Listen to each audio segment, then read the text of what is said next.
என் நெஞ்சில் குடியிருக்கும்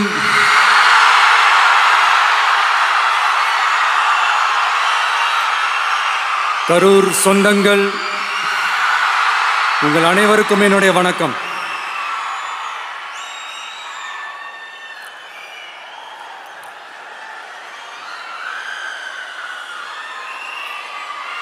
ஒரு மனுஷன் லைஃப்ல எவ்வளோ பெரிய ஒரு உயரத்துக்கு போனாலும் மனசளவில் சில வலிகள், காயங்கள் அதை மறக்க முடியாது இல்லையா? எல்லார் லைஃப்லையும் அப்படி தான், நமக்கும் அப்படி தான். நிறையா வலிகள், காயங்கள் எல்லாத்தையும் தாண்டி தான் வந்திருக்கிறோம். ஆனால் எல்லாத்தையும் விட ரொம்ப ஜாஸ்தியான அந்த வலியும் அந்த காயமும் எனக்கு அந்த கரூர் சம்பவம் தான்.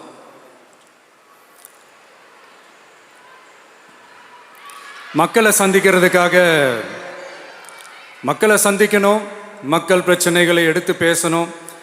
அதுக்காக தான் அந்த மக்கள் சந்திப்பு பயணத்தை தொடங்கி திருச்சி, அரியலூர், நாகப்பட்டினம், திருவாரூர், நாமக்கல், கரூர் அப்படின்னு சொல்லிட்டு போயிட்டு இருந்தோம்.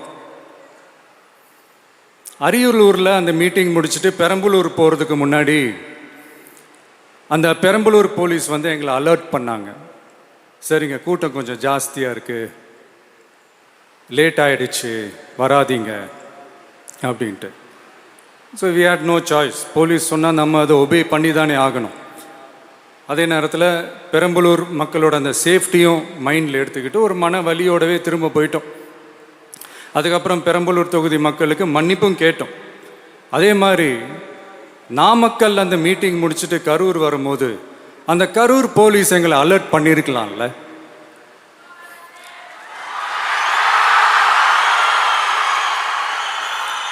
இல்லை சார், இங்கே எதிர்பார்த்ததை விட கொஞ்சம் கூட்டம் அதிகமாக இருக்குது, கண்ட்ரோல் பண்ண முடியல, வராதிங்க. அண்ட் போலீஸ் நினச்சா அவங்க அந்த மீட்டிங்கே கேன்சல் பண்ணலாம். ஏதோ தப்பாக இருக்குது, ஏதோ தப்பாக தோணுது அப்படின்னு நினச்சிட்டாலே they have all the rights to cancel the meeting. எங்ககிட்ட கேட்கணும்லாம் ஒன்றும் அவசியமே கிடையாது. ஆனால் அதையெல்லாம் எதுவுமே செய்யாமல் அந்த ஹைவேல இருந்து அந்த ஸ்பாட்டுக்கு போலீஸே எங்களை உள்ளே கூட்டிகிட்டு வந்து விட்டு அந்த நாடகம்லாம் இருக்கு பாருங்க.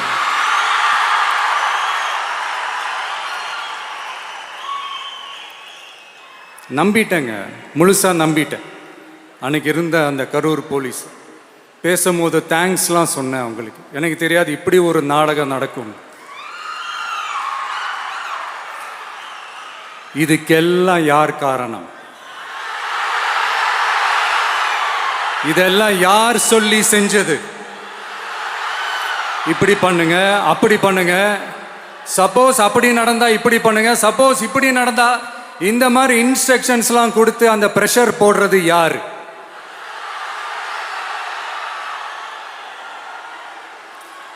அந்த சம்பவத்தில் நம்ம யாரெல்லாம் இழந்திருக்கோம் தெரியுமா?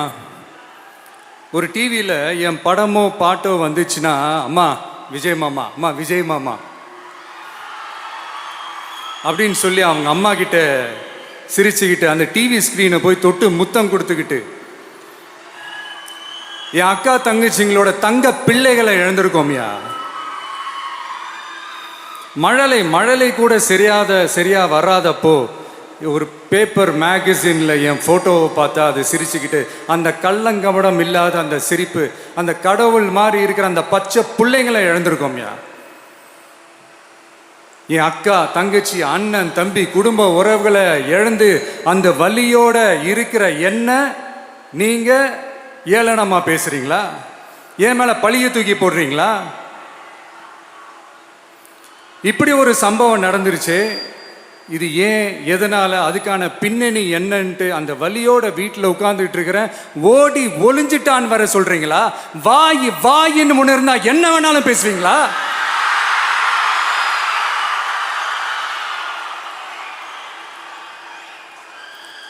மக்களே, நான் உங்களையே கேட்குறேன். அன்னைக்கு அத்தனை க்ரௌடு இருந்துச்சு, அந்த க்ரௌடுக்கு தகுந்த மாதிரி போலீஸ் பாதுகாப்பு கொடுத்தாங்களா? இந்த இடத்தை எடுத்துக்க சொல்லி நாங்க தான் சொன்னோம்னு ஒரு போலீஸ் ஆஃபீஸர் பேட்டி கொடுக்கிறாரு. அதுக்கு என்ன அர்த்தம்? இவ்வளோ வலி, இவ்வளோ காயங்கள் கொடுத்துட்டு பழியை தூக்கி நம்ம மேல போட்டுட்டு அதுல ஒரு அரசியல் ஆதாயம் தேடுறீங்களேயா? இதுல வாய் கூசாம சட்டசபையில ஸ்டாலின் சார் நம்ம மேல திருப்பி விட்டு அங்க ஒரு அரசியல் செய்றாரு. அதுக்கு என்ன அர்த்தம்? நமக்காக வந்திருக்கிற மக்களை காக்க வைக்கிறதுக்கு நான் ஒன்றும் ஆதாயம் தேடுற அரசியல்வாதியெல்லாம் கிடையாது. மக்களுக்காக அரசியலுக்கு வந்தவன் இந்த விஜய். எனக்காக எல்லாமும் கொடுத்த என் மக்களுக்காக எல்லாத்தையும் விட்டுட்டு மக்களுக்காக மட்டுமே அரசியலுக்கு வந்தவன் இந்த விஜய். அவங்களுக்காக நன்றி கடன் செலுத்துறதுக்காக மட்டுமே அரசியலுக்கு வந்தவன் இந்த விஜய். உங்களுக்கு தான் இந்த விஜயை பத்தி நல்லா தெரியுமே.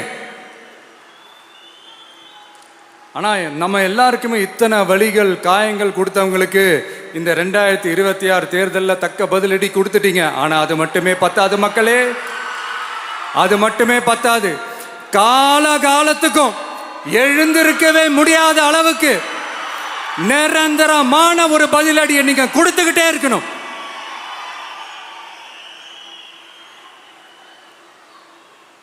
இப்படிலாம் பண்ணா நான் மக்களை விட்டு ஓடிடுவேன் நினைப்பா?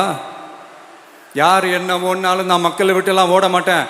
அன்னைக்கும் சொன்னேன், இன்னைக்கும் சொல்றேன், நாளைக்கும் சொல்றேன், தில்லா சொல்லுவேன், கெத்தா சொல்லுவேன்.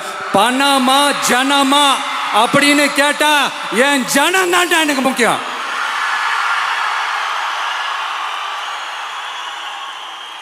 மக்களே, உங்களை விட எனக்கு இந்த காசு பணம் முக்கியமா என்ன? இவ்வளோ குறைகள் நம்ம மேல சொல்றாங்களே, இப்ப நான் சொன்ன மாதிரி அவங்களால ஓப்பனா சொல்ல முடியுமா? அந்த தில்லு இருக்கா, திராணி இருக்கா? ஒரு கிடையாது. ஆனா நம்ம மக்கள் அமைச்சு கொடுத்த நம்ம அரச குறைகள் மட்டும் டிசைனா மாடல் மாடலா குறைகள் மட்டும் சொல்லுவாங்க. ஒவ்வொரு டிபார்ட்மெண்ட்லயும் அந்த பார்ட்டி ஃபண்ட், அந்த கட்சி நிதின்ற பேர்ல அடிக்கிற கொள்ளையெல்லாம் இந்த தீய சக்தியா இருக்கட்டும், தீந்து போன சக்தியா இருக்கட்டும், ரெண்டு பேரும் மாறி மாறி இதே தான் செஞ்சிட்டு இருக்கிறாங்க. இதுல ஒரு ஹைலைட் காமெடி என்னன்னா, சட்டசபையில் பேசும்போது பார்ட்டி ஃபண்டுன்னு தான் சொன்னேன். அது எந்த பார்ட்டி, என்ன ஃபண்டு, யாரு, என்ன பேரு எதுவுமே சொல்ல. பார்ட்டி ஃபண்டுன்னு சொன்னவனை எடுத்தாங்க பாருங்க ஒரு ஓட்டம். எனக்கே ஃபர்ஸ்ட் புரியல, ஏன்பா ஓடுறாங்க? அப்படி என்ன நம்ம சொல்லிவிட்டோம்? அதான் அந்த குற்றமுள்ள நெஞ்சுக்கு தான் குறுகுறேங்கும். இது எப்படி இருக்கு தெரியுமா? எங்க அப்பா பீரோக்குள்ள இல்ல, எங்க அப்பா பீரோக்குள்ள இல்ல அப்படின்னு சொல்ற மாதிரி. ஐயோ, ஏன் கேட்குறீங்க? இவங்களோட செம்ம கூத்தா இருக்குங்க, செம்ம ஃபன்னா இருக்கு. சென்னையில் ஒரு பாலம் கட்டுறதுக்காக நார்மலாக ஆகிற செலவை விட அதிக செலவில், கிட்டத்தட்ட டபுள் மடங்கு செலவில் ஒரு டெண்டர் ஒன்று விட்டுருக்குறாங்க. அதையெல்லாம் தோண்டி எடுத்து அதெல்லாம் இப்போது கண்டுபிடிச்சி கேன்சல் பண்ணியிருக்கிறோம். இன்னும் எத்தனை கோடி ஊழல், எத்தனை லட்சம் குடல் தோண்ட தோண்ட வருமோ எங்களுக்கே தெரில. ஒவ்வொரு முகமுடியாக கிழியுது. ஐயோ, இந்த விஜய் ஒவ்வொரு கதையாக எடுத்து வெளியில் விட்டுருவான் போலேன்ட்டு திரும்புகிற பக்கம்லாம் கதறல் கதறல் கதறல். காதலேருந்து ரத்தம் வராத குறை. ஆமாம், இப்படி ஊழல்லே ஊறி போனவங்க இப்படி தான் இருப்பாங்க. இந்த 50-55 நாட்களில் நாங்கள் செஞ்ச சில விஷயங்கள்லாம் சட்டசபையிலே எடுத்து சொன்னேன். பட் இங்கே ஒரு சில விஷயங்கள் சொல்லணும்னு நினைக்கிறேன். இந்த மின்சாரத்துறையில் இதுக்கு முன்னாடி போட முடியாமல் இருந்த அந்த பதவி உயர்வை இப்போ தான் எங்களால் போட முடிஞ்சுது. அதுக்காக ஒரு அக்கா அழுதுகிட்டே ஒரு நன்றி சொன்னாங்களே, அதெல்லாம் அவங்க கண்ணில் படாது அந்த வீடியோலாம், குறை சொல்கிறவங்களுக்கு. அடுத்து லஞ்சம்லாம் ஒழிக்க முடியாது, ஊழல்லாம் ஒழிக்க முடியாது, அதெல்லாம் பிளட்டிலே ஊறி போய் இருக்கு அப்படின்னு சொன்னவங்க போய் ஒவ்வொரு கவர்மெண்ட் ஆஃபீஸாக பாருங்க. ஒரு பைசா லஞ்சம் இல்லை, ஒரு பைசா ஊழல் இல்லை. வேலையெல்லாம் சும்மா டக்கு டக்கு டக்குன்னு நடக்குது. ஒரு பெரியவர் ஒருத்தர் சொல்றாரு, தம்பி வேலையெல்லாம் நடக்குது, ஆனால் அதையும் தாண்டி எங்களுக்கு மரியாதை கொடுக்குறாங்க தம்பி, உட்கார வச்சுலாம் பேசுறாங்க. இதெல்லாம் இதுக்கு முன்னாடி நடந்ததே இல்லை. அவனை போய் பாரு, இவனை போய் பாரு, இந்த ஆஃபீஸரை போய் பாருன்னு சொல்லி அலைய விடுவாங்க. இப்போ லஞ்சம் இல்லை, ஊழல் இல்லை, வேலையெல்லாம் உடனே நடக்குது.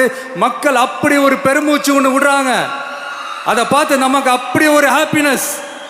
இதுக்கு மேலே என்ன வேணும்? ஏன் இதெல்லாம் பண்ண முடியாது? மனசுன்னு ஒன்று இருந்தால் பண்ணலாம். இப்போ பண்ணலை.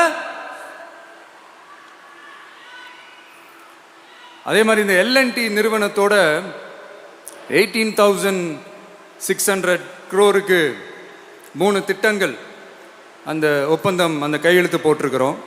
கிட்டத்தட்ட 8,200 பேருக்கு வேலை வாய்ப்பு. நான் சொல்கிறது அந்த 3 மாவட்டத்தை சேர்ந்தவங்களுக்கே அவ்வளோ வேலை வாய்ப்பு.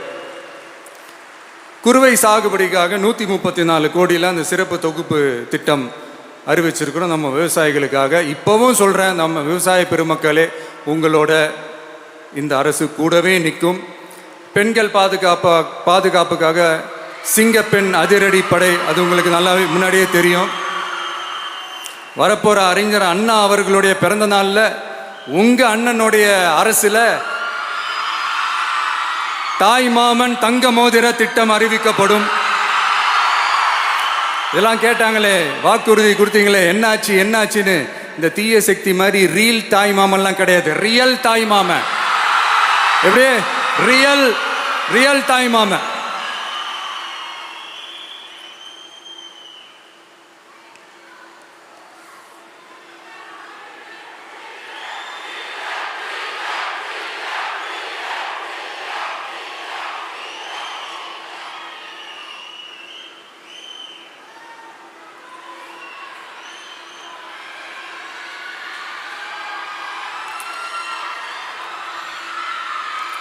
இந்த தீய சக்தியை பற்றி, அவங்க நிர்வாகத்தை பற்றி ஒரு வெள்ளை அறிக்கை ஒன்று வெளியிட்டோம்ல, அது ஷார்ட் அண்ட் ஸ்வீட்டாக சொல்லணுன்னா, ஒரு ஓட்ட பாத்திரத்துக்குள்ளே தண்ணி ஊற்றிக்கிட்டே இருந்திருக்கிறாங்க.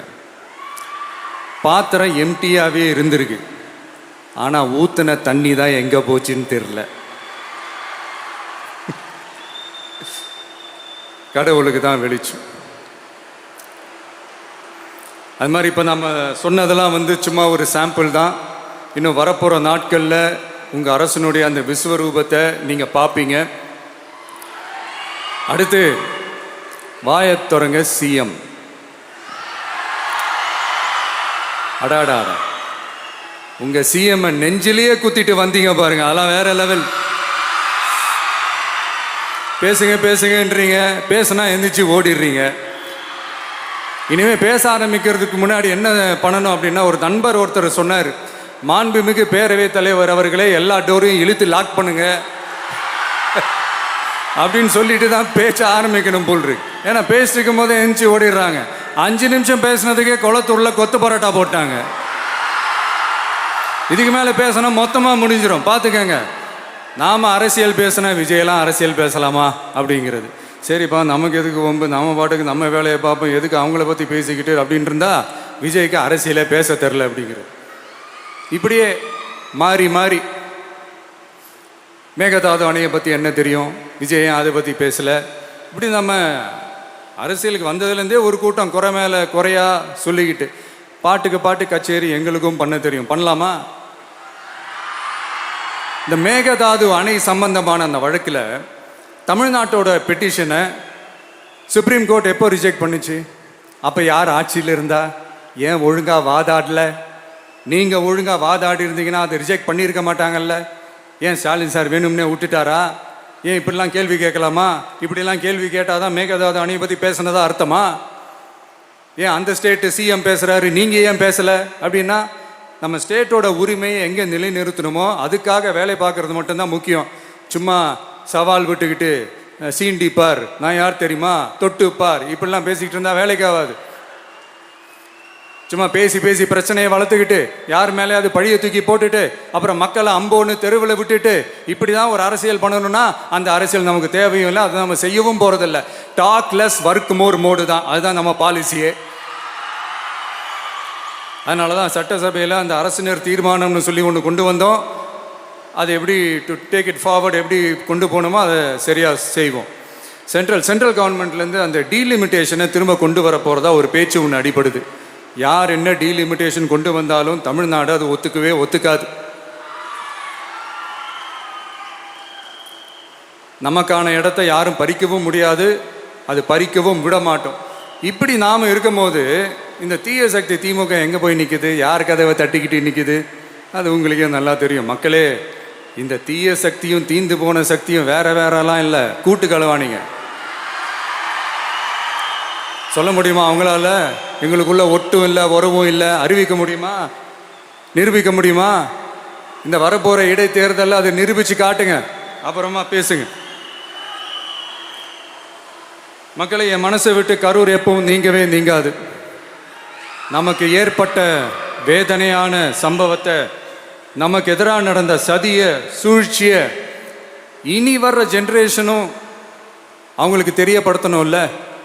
அதுக்காகவே இனி ஒரு அரசியல் சதிய, அரசியல் சூழ்ச்சிய யாரும் யோசிக்கவே கூடாதுன்றதுக்காகவே கரூர்ல ஒரு நினைவு சின்னத்தை நம்ம டிவிகே சார்பா அமைக்கப்படும் அப்படின்றத அறிவிக்கிறோம். அப்புறம் கரூர்ல இருந்து ஒட்டுமொத்த தமிழ்நாட்டு மக்களுக்கும் சொல்றேன், உங்க டிவிகே அரசு உங்களுக்காகத்தான் உழைக்கும். அடிப்படை வசதிகளை முதல்ல நிறைவேற்றணும். ஒரு பக்கம் நிதி நிலைமையை சரி செஞ்சுக்கிட்டே, இன்னொரு பக்கம் அப்படியே நாம் சொன்னதில் ப்ரையாரிட்டி பார்த்து ஒவ்வொன்றா படிப்படியாக நிறைவேற்ற ட்ரை பண்ணுவோம். இது எப்பவும் உங்களுக்கான அரசாக தான் இருக்கும். இந்த விஜய் உங்கள் விஜயாக தான் இருப்பான். நீங்கள் உரிமையோட உங்கள் கவர்மெண்ட்டை நீங்கள் அணுகலாம். இந்த தீயசக்தி ஆட்சி முடிஞ்சு பொட்டிக்குள்ளே போனதுலேருந்தே என்னென்னமோ பண்ணுறாங்க, இது ஏதோ பேசுகிறாங்க, சோஃபாங்கிறாங்க, வாஷிங் மிஷினுங்கிறாங்க. இந்த அரசியல் வியாபாரம் பண்ணுறதுக்கான அந்த வெண்டிங் மெஷினே அவங்க தான். யார்? இந்த திமுக. இதில் நம்மளை பார்த்து வாஷிங் மிஷினுங்கிறாங்க.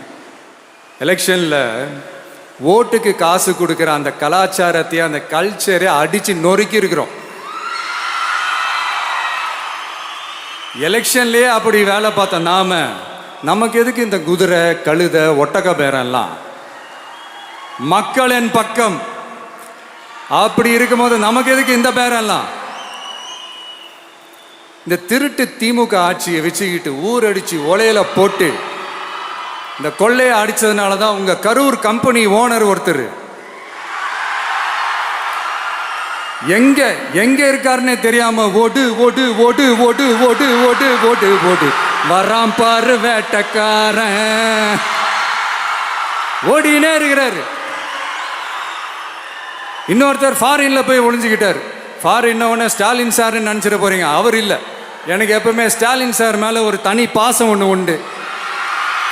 அவர் கிடையாது, இவர் வேற. சிங்கப்பூருக்கு செக்கப்புக்கு போனார்ல அவரு. இன்னும் தோண்ட தோண்ட எத்தனை பேர் மாட்ட போறாங்களோ தெரியல. உங்ககிட்ட யாராவது லஞ்சம் ஏதாவது கேட்டாங்கன்னா கொடுக்க முடியாது சொல்லுங்க, நான் இருக்கேன் உங்களோட. அப்படியே யாராவது ஃபோர்ஸ் பண்ணாங்கன்னா இது எங்க மகன், எங்க புள்ள, எங்க அண்ணன், எங்க தம்பி, எங்க விஜய், எங்க விஜயோட ஆட்சின்னு ஸ்ட்ராங்கா சொல்லுங்க. மக்களை, நீங்க கூட இருக்கும் போது லஞ்ச ஊழல் மட்டும் இல்லை, அதிகாரத்தை வச்சு ஆட்டம் போடுற யாரா இருந்தாலும் அடங்கிடுவாங்க. இந்த கடமை, கண்ணியம், கட்டுப்பாடுன்ட்டு ஒரு காலத்துல கொள்கையோடு இருந்த கட்சியெல்லாம் இன்னைக்கு